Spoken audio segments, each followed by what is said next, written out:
नमस्कार, बहुत स्वागत है आप सभी का। मैं हूं सुशांत सिन्हा। 2025 में नरेंद्र मोदी ने दिल्ली से लेकर बिहार तक धुआं उड़ाकर रख दी। भाई केजरीवाल का किला ढहा दिया, बिहार में लालू एंड कंपनी की दुर्गति करके छोड़ दी। लेकिन अब दो सबसे महत्वपूर्ण सवाल, क्या बीजेपी बंगाल जीतने जा रही है और क्या बीजेपी यूपी तीसरी बार लगातार जीतने जा रही है? और इन दोनों सवालों का जवाब आज आपको इस वीडियो में दूंगा।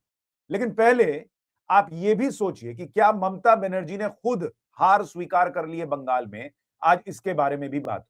उससे भी पहले लेकिन एक तस्वीर देखिए। यूपी के मुख्यमंत्री योगी आदित्यनाथ पीएम मोदी से 1 घंटे धूप में बैठकर चर्चा की है। ठंड के धूप वाली ये चर्चा क्या यूपी में कमल खिलाने को लेकर थी या कुछ बड़ा फेरबदल होने वाला है यूपी में, केंद्र में? इसके बारे में आगे बताऊंगा। लेकिन पहले बंगाल की बात। बंगाल चुनाव के पहले ही क्या ममता बनर्जी ने हार मान ली है और क्या इसके संकेत आने शुरू हो गए हैं? उन संकेतों के बारे में आज आपको बताऊं। लेकिन उससे पहले आपसे यह सवाल कि क्या आपको लगता है कि ममता बनर्जी इस बार बंगाल चुनाव हार सकती हैं?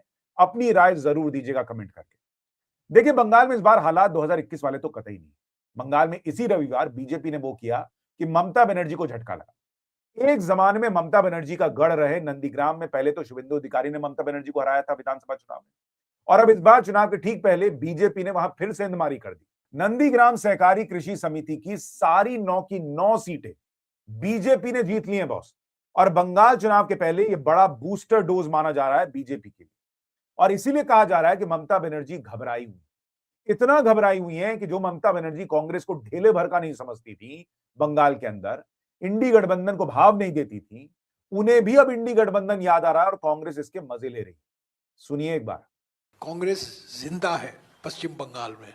शुभंकर दा से पूछना चाहूंगा कि ये आज के ज्वाइनिंग के साथ साथ ही कोलकाता में टीएमसी का जो बोलना है कि क्योंकि आप इंडिया ब्लॉक में पार्टनर्स है तो आप अपने ही दोस्त के घर में छेद किए हैं, और जैसे आपने भी बोले कि खिड़की खुला था अब दरवाजा भी खुला है। जो लोग इंडिया ब्लॉक शब्द का इस्तेमाल करने से खिचखिचा रहे थे, आज वो इंडिया ब्लॉक शब्द का इस्तेमाल कर रहे हैं। इतना ही नहीं, ममता बनर्जी ने आज जो चिट्ठी लिख दी है उससे भी संकेत मिल रहे हैं कि ममता बनर्जी को इस बार बंगाल में खेला होने का डर सता रहा है। उसके बारे में बताऊं, क्या ममता बनर्जी को हार दिख रही है, उसके बारे में बात करूं। उससे पहले यह समझिए कि ममता बनर्जी को इंडी गठबंधन क्यों याद आया। इसकी सबसे बड़ी वजह है बांग्लादेश और बंगाल के ओवैसी यानी हुमायूं कबीर। हुमायूं कबीर ने बंगाल में बाबरी मस्जिद के नाम पर जिस तरह से मुसलमानों को इकट्ठा कर दिया, वो ममता के कोर वोट रहे मुस्लिम वोट बैंक में सेंध लगने का खतरा सीधे सीधे खड़ा कर रहा है। देखिए कैसे बंगाल के ओवैसी के रैली में मुसलमानों का रेला लग गया है बॉस।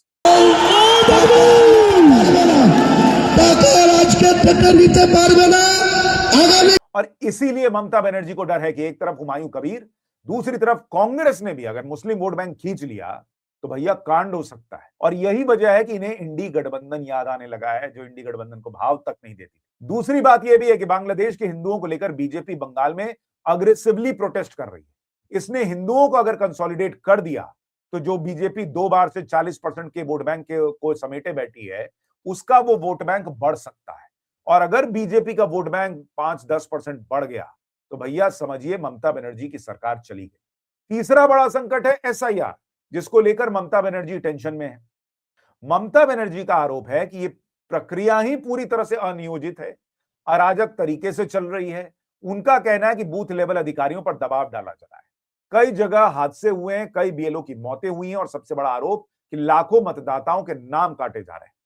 यानी ममता बनर्जी ने सीधे चुनाव आयोग और मुख्य चुनाव आयुक्त ज्ञानेश कुमार को चिट्ठी लिखकर कहा है कि यह संविधान और लोकतंत्र की भावना पर हमला है। ध्यान देने वाली बात यह है कि इस प्रक्रिया का सबसे ज्यादा असर उस सीमावर्ती इलाके, शहरी स्लम और अवैध बस्तियों पर पड़ रहा है, जहां पर ममता बनर्जी का पारंपरिक वोट बैंक मजबूत रहा है। यानी ममता बनर्जी को डर है कि एसआईआर यानी वोटर लिस्ट में संशोधन से उनका वोट बैंक जो है वो खिसक जाएगा, और खिसक रहा है। और इसीलिए उन्होंने लेटेस्ट चिट्ठी लिख दी है, और इस चिट्ठी को भी ममता बनर्जी का डर बताया जा रहा है, उनके हारने के संकेत के तौर पर देखा जा रहा है। भाई जिस तरह से ममता बनर्जी ने इलेक्शन कमीशन को नई चिट्ठी लिखकर पूरे एसआईआर को ही गलत बता दिया, इसे ममता बनर्जी के ढहते किले के संकेत के तौर पर देखा जा रहा है। वो तो पैनिक रिएक्शन है। ममता बनर्जी गणेश कुमार को चिट्ठी दिया, उसका पैनिक रिएक्शन में शुभेंदु अधिकारी, उनको डर है कि एसआईआर हो जाएगा तो हार जाएंगे। और डर का ही नतीजा है कि टीएमसी और कांग्रेस के गठबंधन की बात चल रही है। कांग्रेस की स्थिति पश्चिम बंगाल में किसी से छिपी नहीं है। एक समय बंगाल की सबसे मजबूत पार्टी होती थी भाई कांग्रेस, आज वो तीसरे पायदान पर भी नहीं है। सिद्धार्थ शंकर रे कांग्रेस के आखिरी मुख्यमंत्री थे। 1977 के बाद से पार्टी ने राज्य में सरकार बनाई ही नहीं। लेकिन आप खबर है कि टीएमसी और कांग्रेस भी साथ आ सकते हैं। ममता बनर्जी को अगर कांग्रेस की जरूरत पड़ रही है तो यह दिखाता है कि ममता बनर्जी के लिए जमीन कितनी हिल रही है। सवाल उठता है कि ममता कांग्रेस के साथ क्यों? इसका जवाब यूपी 2017 के मॉडल में भी छिपा है। तब समाजवादी पार्टी सत्ता में थी, फिर भी अखिलेश यादव ने कांग्रेस से गठबंधन किया। राहुल गांधी अखिलेश की दो लड़कों की जोड़ी की खूब चर्चा हुई, प्रचार जोरदार चला, माहौल भी बना, लेकिन जनता का संदेश साफ था और नतीजों ने इस बात की तस्दीक कर दी कि बीजेपी की ऐतिहासिक जीत। बंगाल में आज वही संकेत दिख रहे हैं। ममता अब उसी कांग्रेस से हाथ मिलाने की सोच रही हैं जिसे उन्होंने भारत जोड़ो यात्रा के वक्त बंगाल में भाव तक नहीं, और तो और लोकसभा चुनाव में न्यूनतम सीटें ऑफर की, लेना है तो लो नहीं तो निकलो। यानी राजनीति में जरूरत बदलते ही रिश्ते बदल जाते हैं। लेकिन ये बदलते रिश्ते बता रहे हैं कि ममता बनर्जी के साथ वोटर का रिश्ता भी बदल गया है। इसके साथ ही टीएमसी सांसद मौसम नूर का कांग्रेस में लौटना और बीजेपी का दावा कि मुस्लिम वोट टीएमसी से खिसक रहा है, ये एक नए समीकरण की तरफ इशारा कर रहा है। ममता के लिए मुस्लिम वोट का खिसकना सबसे बड़ी चुनौती है बॉस, और ये वो जानती हैं। आप याद कीजिए 2024 के लोकसभा चुनाव, जब 6 बार के सांसद अधीर रंजन चौधरी अपनी पारंपरिक बहरामपुर सीट हार गए और उन्हें टीएमसी के मुस्लिम उम्मीदवार और पूर्व क्रिकेटर यूसुफ पठान ने हरा दिया। ये कुछ साधारण हार नहीं थी। बहरामपुर की डेमोग्राफी साफ बताती है कि यहां मुस्लिम मतदाता निर्णायक भूमिका में, और 2024 में यही वोट कांग्रेस से खिसककर टीएमसी की तरफ चला गया तो नतीजा पलट गया। ममता बनर्जी समझ रही है कि बंगाल मुसलमान का वोट उनसे छिटक गया, कांग्रेस की तरफ गया, हुमायूं कबीर की तरफ गया, लेफ्ट की तरफ गया, तो वोट तो गया ही गया, उनकी सरकार भी चली जाएगी। उनकी दुविधा यह भी है कि वो सिर्फ मुसलमान की तरफ सोचें, देखें, और अगर ऐसा करती हैं तो हिंदू वोट बीजेपी के लिए कंसोलिडेट हो रहा है, और इसीलिए वो फिर मंदिर मंदिर की बात करने लगी हैं। देखिए एक चीज और देखिए, खबर यह भी है कि पिछले दिनों अधीर रंजन चौधरी पीएम मोदी से मिले। राजनीति में ऐसी मुलाकातें हुई नहीं होती, ये संकेत देती है कि कांग्रेस के कुछ बड़े नेता ममता बनर्जी के भविष्य को लेकर आश्वस्त नहीं है।